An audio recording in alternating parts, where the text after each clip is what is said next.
आकाशवाणी भोपाल से प्रस्तुत हैं प्रादेशिक समाचार।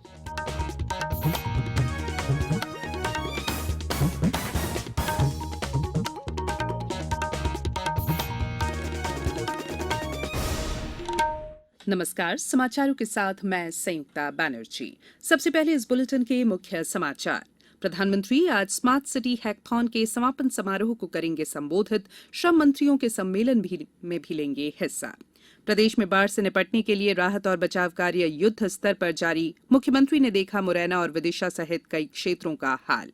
प्रदेश के कई इंजीनियरिंग और पॉलिटेक्निक कॉलेजों में हुई हिंदी में पढ़ाई की व्यवस्था मेडिकल कॉलेज में भी जल्द हो जाएगी शुरू।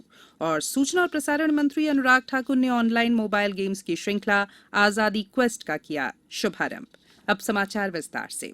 प्रधानमंत्री नरेंद्र मोदी आज वीडियो कॉन्फ्रेंस के जरिए स्मार्ट इंडिया हैकथॉन 2022 के समापन समारोह को संबोधित करेंगे। स्मार्ट इंडिया हैकथॉन की बढ़ती लोकप्रियता का अंदाजा इस बात से लगाया जा सकता है कि इस कार्यक्रम के प्रथम संस्करण में करीब 7,500 टीमों ने पंजीकरण कराया था।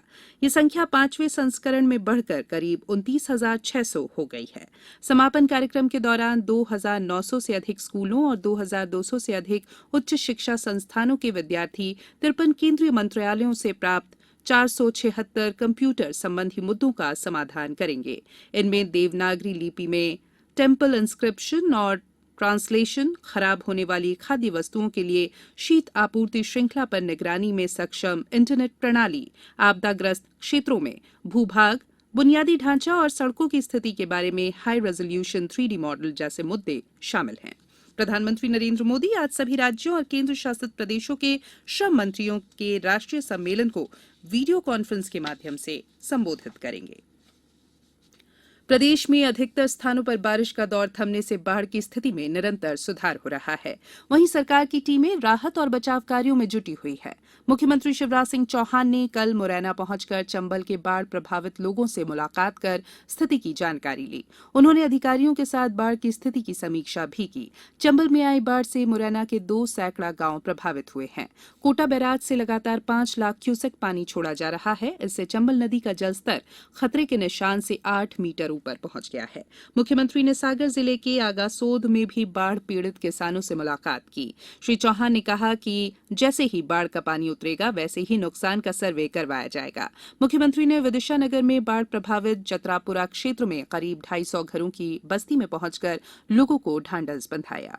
उधर खंडवा जिले के नर्मदा नदी कैचमेंट क्षेत्र में हो रही लगातार बारिश और ऊपरी बांधों से पानी छोड़ने के चलते इंदिरा सागर बांध के 12 गेट और ओमकारेश्वर बांध के 18 गेट खोलकर पानी छोड़ा जा रहा है।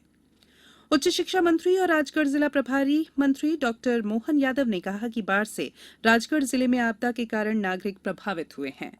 सरकार ने जिला प्रशासन को सर्वे कराने और क्षति का आंकलन करने के निर्देश दिए हैं। शिवपुरी जिले के कोलारस और बदरवास में सिंध नदी के उफान पर आने से ग्रामीण क्षेत्रों में कई गांवों का संपर्क टूट गया था, लेकिन बारिश का दौर थमने के बाद अब लोगों ने राहत की सांस ली है। नर्मदापुरम में जल संसाधन मंत्री तुलसीराम सिलावट ने कहा कि नर्मदापुरम में जिले में बाढ़ की स्थिति नियंत्रण में है। यहां भारी वर्षा के बावजूद तवा, बारना और बरगी डैम से तकनीकी ढंग से पानी छोड़कर बाढ़ की स्थिति निर्मित होने से रोकने में सफलता मिली है। नीमच में अतिवृष्टि से जनहानि, पशुहानि, मकान क्षति, फसल क्षति और अन्य क्षतियों के सर्वेक्षण के निर्देश दिए गए हैं। प्रदेश में बीते 24 घंटों के दौरान कोरोना के 51 नए मामले सामने आए हैं, जबकि 81 मरीज कोरोना संक्रमण से मुक्त हुए हैं। नए मामलों में इंदौर में 11, भोपाल में 7, नर्मदापुरम में 6, ग्वालियर, शिवपुरी और उमरिया में 3-3 संक्रमित मिले हैं। प्रदेश में कल 87,846 लोगों का टीकाकरण भी किया गया। ये समाचार आप आकाशवाणी भोपाल से सुन रहे हैं।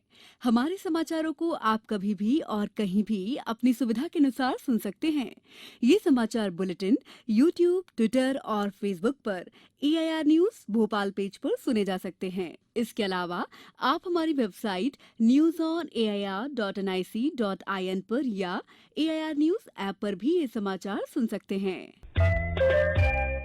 ब्रेक के बाद बुलेटिन में एक बार फिर आप सभी का स्वागत है। प्रदेश के भोपाल के गांधी मेडिकल कॉलेज में मौजूदा सत्र से एमबीबीएस प्रथम वर्ष की पढ़ाई हिंदी माध्यम से आरंभ की जा रही है। वहीं जुलाई से प्रदेश के 6 इंजीनियरिंग कॉलेजों में बीटेक पाठ्यक्रमों और 6 पॉलिटेक्निक कॉलेजों के डिप्लोमा पाठ्यक्रमों में मातृभाषा हिंदी में पढ़ाई की व्यवस्था की गई है। मुख्यमंत्री शिवराज सिंह चौहान ने एक समाचार पत्र समूह द्वारा नई दिल्ली में आयोजित एजुकेशन समिट 2022 में वर्चुअली सम्मिलित होकर ये जानकारी दी। मुख्यमंत्री ने कहा कि प्रदेश में शिक्षा का कौशल विकास और रोजगार से जोड़ने के लिए प्रभावी कार्य जारी है। भोपाल में अंतर्राष्ट्रीय स्तर के कौशल शिक्षण के लिए ग्लोबल स्किल पार्क बनाया जा रहा है। प्रदेश में 10 संभागीय आईटीआई को आदर्श आईटीआई के रूप में विकसित किया जा रहा है। प्रदेश में नई स्टार्टअप नीति लागू कर दी गई है। सूचना प्रसारण मंत्री अनुराग ठाकुर ने कल नई दिल्ली में ऑनलाइन मोबाइल ऐप्स की श्रृंखला आजादी क्वेस्ट का शुभारंभ किया। यह श्रृंखला भारतीय स्वतंत्रता संग्राम के नायकों और प्रमुख उपलब्धियों पर आधारित है। इस अवसर पर श्री ठाकुर ने कहा कि यह भारत के स्वतंत्रता सेनानियों के बारे में जागरूकता फैलाने में प्रभावी उपकरण साबित होगा। उन्होंने कहा कि ये अनोखे खेल लोगों को शिक्षित करने के साथ साथ मनोरंजन भी करेंगे। सूचना एवं प्रसारण सचिव अपूर्व चंद्रा ने कहा कि इन ऑनलाइन गेम्स को युवाओं को बहुत ही रोचक तरीके से जोड़ने के लिए तैयार किया गया है ताकि वे भारत के स्वतंत्रता संग्राम के इतिहास के बारे में जान सकें। देशव्यापी भारतमाला परियोजना के तहत आधुनिक मल्टी मॉडल लॉजिस्टिक पार्क की तेजी से विकास के लिए त्रिपक्षीय समझौता किया गया है। सड़क परिवहन और राजमार्ग मंत्री नितिन गडकरी, पत्तन पोत परिवहन और जलमार्ग मंत्री सर्बानंद सोनोवाल और सड़क परिवहन और राजमार्ग राज्य मंत्री वीके सिंह की उपस्थिति में कल इस समझौते पर हस्ताक्षर किए गए।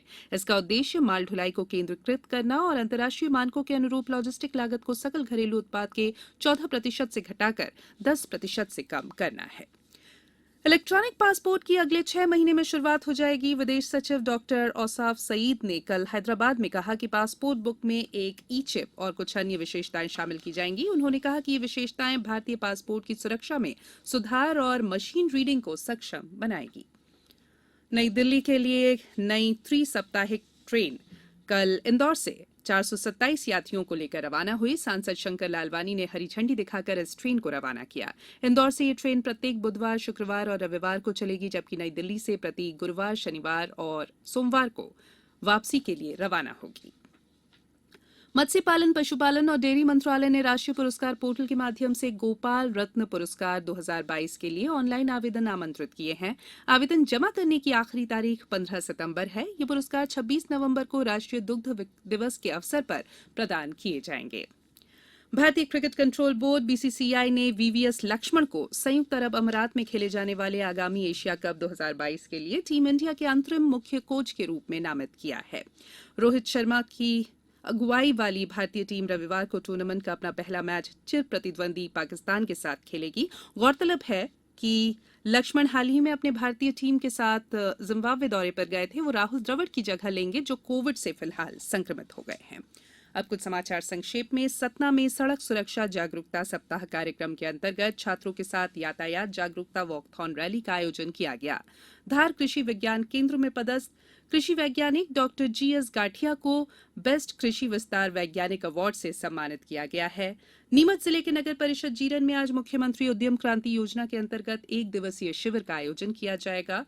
पन्ना में न्यायालय के आदेश के बाद परमानंद शर्मा को फिर से गुनौर जनपद पंचायत में उपाध्यक्ष पद की शपथ दिलाई गई। खरगोन जिले के बिस्टान वन क्षेत्र के अंतर्गत कुंदा नदी में मादा तेंदुए के पंजे और पूंछ सहित शव मिलने पर प्रकरण दर्ज कर मामले की जांच की जा रही है। डिंडौरी में वर्टिकल इंटरैक्टिव वर्कशॉप उड़ान पर 1 दिवसीय व्यावसायिक और व्यावहारिक प्रशिक्षण का आयोजन किया गया। और गुना जिले में आज रोजगार मेला और सेना में अग्निवीर के लिए भर्ती अभियान पर जागरूकता कार्यक्रम आयोजित किया जाएगा। अंत में बुलेटिन के मुख्य समाचार एक बार फिर। प्रधानमंत्री आज स्मार्ट इंडिया हैकथॉन के समापन समारोह को करेंगे संबोधित। श्रम मंत्रियों के सम्मेलन में भी लेंगे हिस्सा। प्रदेश में बाढ़ से निपटने के लिए राहत और बचाव कार्य युद्ध स्तर पर जारी। मुख्यमंत्री ने देखा मुरैना और विदिशा सहित कई क्षेत्रों का हाल। प्रदेश के कई इंजीनियरिंग और पॉलिटेक्निक कॉलेजों में हुई हिंदी में पढ़ाई की व्यवस्था मेडिकल कॉलेज में भी जल्द हो जाएगी शुरू। और सूचना और प्रसारण मंत्री अनुराग ठाकुर ने ऑनलाइन मोबाइल गेम्स की श्रृंखला आजादी क्वेस्ट का किया शुभारंभ। बुलेटिन में फिलहाल इतना ही। इजाजत दीजिए। नमस्कार।